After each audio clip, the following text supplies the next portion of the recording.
ఇచ్చేదంట ప్రతిపక్ష హోదా, మేము ఇచ్చేది కాదు, ప్రజలు ఇచ్చేది ప్రతిపక్ష హోదా.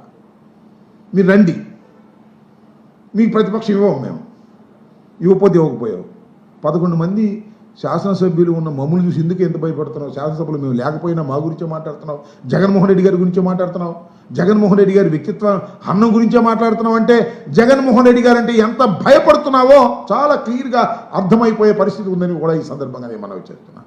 అంతేకాదు, చంద్రబాబు నాయుడు గారు అంటున్నారు, నన్ను జైల్లో పెట్టారు, నన్ను జైల్లో పెట్టినప్పుడు కెమెరాలు పెట్టారు, ఆ కెమెరాలు పెట్టి జగన్మోహన్ రెడ్డి గారు చూసి ఆనందపడ్డాడు, నేను అప్పుడు నమ్మలేదు, ఇది చూసిన తర్వాత రఘురామకృష్ణరాజు గారు చెప్పిన తర్వాత నేను నమ్ముతున్నాను అనేటువంటి మాట మాట్లాడుతుంది. నేను ఒకటే మనవి చేస్తున్నాను, చాలామందికి జగన్మోహన్ రెడ్డి గారి ప్రభుత్వమే చంద్రబాబు నాయుడు గారిని జైల్లో వేసింది అనేటువంటి ఒక అభిప్రాయం ఉంది. తప్పని మనవి చేస్తున్నాను. ఈ కేసు రిజిస్టర్ అయింది చంద్రబాబు నాయుడు గారు ముఖ్యమంత్రిగా ఉన్నప్పుడే. 2014-19 సంవత్సరంలోనే, ఆ మధ్యకాలంలోనే ఈ డిజైన్ టెక్ అనే ఒక సంస్థ, అంటే దట్ మీన్స్ స్కిల్ కార్పొరేషన్, దీనిలో మీ డబ్బులు పోయాయి, మీ రాష్ట్ర డబ్బులు కాజేశారు, సక్ చేశారు అని director general of revenue intelligence రాష్ట్ర ప్రభుత్వానికి రాసింది. అప్పుడు ముఖ్యమంత్రి చంద్రబాబు నాయుడు గారే రాస్తే కాము ఊరుకున్నాడు. తర్వాత సిబిఐకి రాస్తా ఉన్నారు. అప్పుడు కేసు రిజిస్టర్ చేసి అక్కడ పడేశారు. ఆ కేసు ఆయన దిగిపోయిన తర్వాత విచారణ ఇన్వెస్టిగేషన్ చేయాల్సి వస్తే ఈ డొంకంతా కదిలి చంద్రబాబు నాయుడు గారు లోపలికి వెళ్ళాల్సినటువంటి అనివార్యమైన పరిస్థితి చట్ట ప్రకారంగా వచ్చింది తప్ప జగన్మోహన్ రెడ్డి గారు కక్షతో వేశాడని, ఆయన ఆనందం కోసం వేశాడనేటువంటి పిచ్చి మాటలు ఇవాళ మాట్లాడేటువంటి ప్రయత్నం చేస్తున్నారు. ఇది చాలా దురదృష్టకరమైనటువంటి పరిణామంగా నేను ఈ సందర్భంగా చెప్పదలుచుకున్నాను. నేను మరొకటి చెప్పదలుచుకుంది ఏంటంటే, ఇవాళ చంద్రబాబు నాయుడు గారు విషయాలన్నీ పక్కన పెట్టేసేయాలి. రఘురామకృష్ణరాజు గారికి మీరు డిప్యూటీ స్పీకర్ ఇచ్చారు, సంతోషం, మీ ఇష్టం, మీకు అబ్సల్యూట్ మెజారిటీ ఉంది. విప్పులు ఇచ్చారు, ఎప్పుడు నేను చూడాల 15 మంది 16 మంది విప్పులు, 4 దానిలో విప్పులు, పదవులు సర్దుబాటు, ఎవరేమని అనుకుంటారో అని మీ కూడా మీరు పడతా ఉన్నారు. పడండి. అసంతృప్తి విపరీతంగా పెరుగుతూ ఉంది. ఇచ్చిన వాగ్దానాలను నెరవేర్చలేకపోతే జగన్మోహన్ రెడ్డి గారు మాట్లాడుతున్న మాటలు నిజమే కదా అని ప్రజలు అనుకునేటువంటి పరిస్థితి ఉంది. దానికి సమాధానం చెప్పండియా బాబు అంటే జగన్మోహన్ రెడ్డి గారి మీద విరుచుకుపడేటటువంటి మాటలు మాట్లాడి ఆయన వ్యక్తిత్వ హననాన్ని చేయడానికి మీరు ప్రయత్నం చేస్తున్నారంటే, జగన్మోహన్ రెడ్డి గారి 11 సీట్లు వెనుకే 40% ఉందనే విషయాన్ని కూడా మీకు తెలుసు. అసలు ఈ 11 సీట్లు రావడానికి కారణం ఏంటో, కుట్ర ఏంటో మీకు తెలుసు. అందుకని మీరు భయపడుతున్నారు.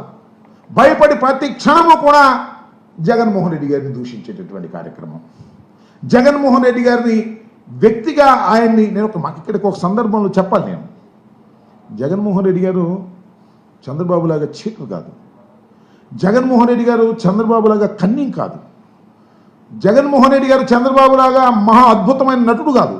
పవన్ కళ్యాణ్ గారు, ఎన్టీ రామారావు గారు జీవించేస్తారు ఈయన అంతే రాజకీయాల్లో. జగన్మోహన్ రెడ్డి గారు ఉన్నది ఉన్నట్టుగా మాట్లాడే మనిషి, వ్యక్తిత్వం ఉన్న మనిషి, దేనికి బెండుగానటువంటి మనిషి. కన్నింగ్ నేచర్ లేదు, ఉన్న మాట ఉన్నట్టుగా అంటాడు. ఎదుటివాడు బాధపడతాడేమో మాకు తెలియదు. చంద్రబాబు నాయుడు ఎలా కాదు, ఉన్నది లేనట్టు లేనిది ఉన్నట్టు అద్భుతంగా మాట్లాడి ప్రజల్ని మెప్పించడానికి ప్రయత్నం చేస్తాడు. దీర్ఘకాలంలో అది సాధ్యం కాదు. అలాంటి వ్యక్తిత్వం కలిగినటువంటి జగన్మోహన్ రెడ్డి గారిని నిత్యం విమర్శ చేసేటటువంటి కార్యక్రమం ఒక పక్కన పవన్ కళ్యాణ్ గారు, మరో పక్కన చంద్రబాబు నాయుడు గారు, వీళ్ళందరూ కలిసి కూటమిగా ఏర్పడి కుట్ర చేసి జగన్మోహన్ రెడ్డి గారి మీద అవాకులు చవాకులు పేలేటటువంటి ప్రయత్నం చేస్తున్నారు. ఆ రోజున రఘురామకృష్ణరాజు గారి చేత రచ్చబండ పెట్టించి నానాభూతులు తిట్టించినటువంటి వ్యక్తులు కూడా మీరే. ఇవాళ సోషల్ మీడియాలో మమ్మల్ని దూషిస్తున్నారు అని గగ్గోలు పెట్టి సోషల్ మీడియా కార్యకర్తల్ని తీసుకువెళ్ళి చిత్రహింసలు చేసి కస్టోడియన్ టార్చర్ చేస్తూ ఒక కేసు తర్వాత ఒక కేసు ఇలా ట్రాన్స్ఫర్ చేసి వేధిస్తున్నారే. మీరు ఇవాళ మాట్లాడుతున్నారు ఈ మాటలు. ఏ మాటలు? రఘురామకృష్ణరాజు గారి కేసులో కస్టోడియన్ టార్చర్ లేదు అని సుప్రీంకోర్టు చెప్పిన తర్వాత ఇవాళ మీరు మాట్లాడేటువంటి ప్రయత్నం చేస్తున్నారు. దేశద్రోహం అని మా మీద కేసు పెట్టాలని చూశారు. నేను అది మా సెల్లో ఉంటుంది, మీరు చూడండి ఒకసారి.